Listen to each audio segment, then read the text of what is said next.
Let me tell you about the first recorded moments of revelation. Specifically, let me tell you about how terrifying they were. The Prophet Muhammad, peace be upon him, had been retreating to a cave in the mountains outside of Mecca for quite some time. The cave was far away from people and it was quiet.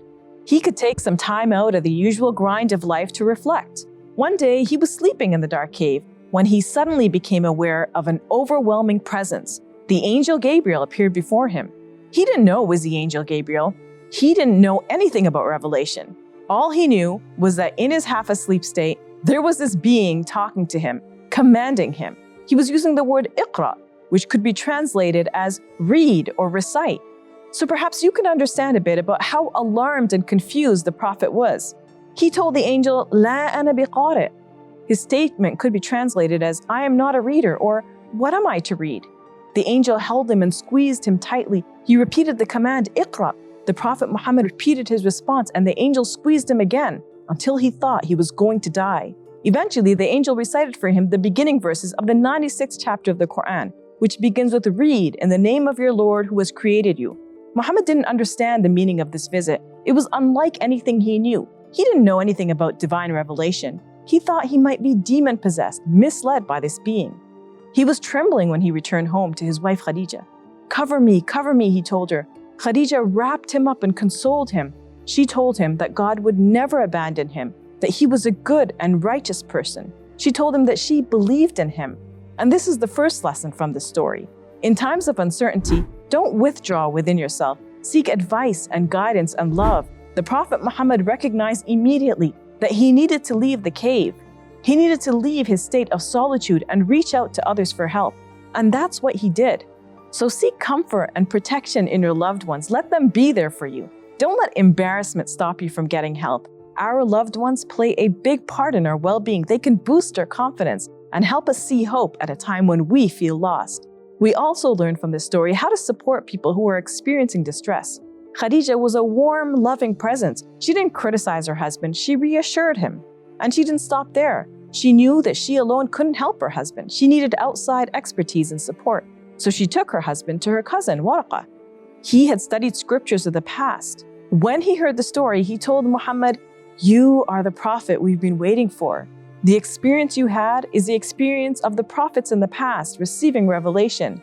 He told Muhammad, I wish I could be there. When your people oppose you, I would stand by your side. Waraqah was able to provide perspective and context. He was able to advise the Prophet and counsel him.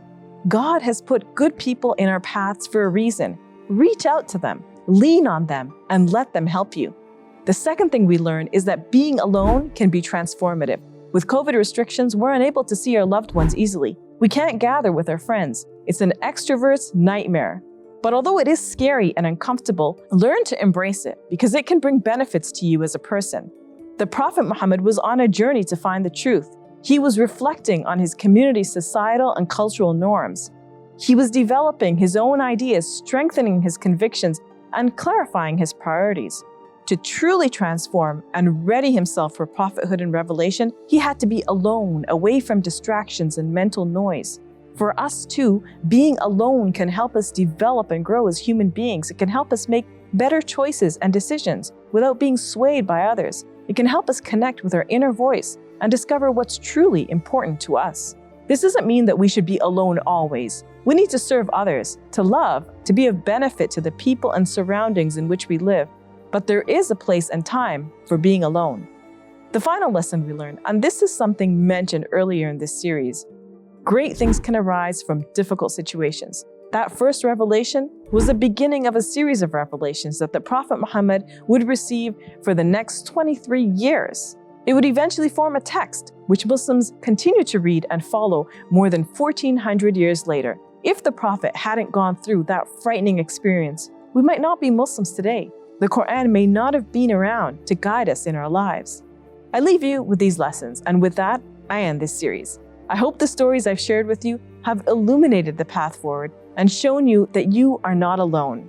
Great figures of the past experienced far greater trials than we are going through, and they demonstrated resilience and faith and trust. May we follow in their footsteps, and may we behave during COVID in a way that is pleasing to God and has a positive impact on the world around us. Thank you for joining me. I'm Safiyyah Ally for Let the Quran Speak. If you enjoyed this video, click like and subscribe, and please donate to support our work at QuranSpeaks.com.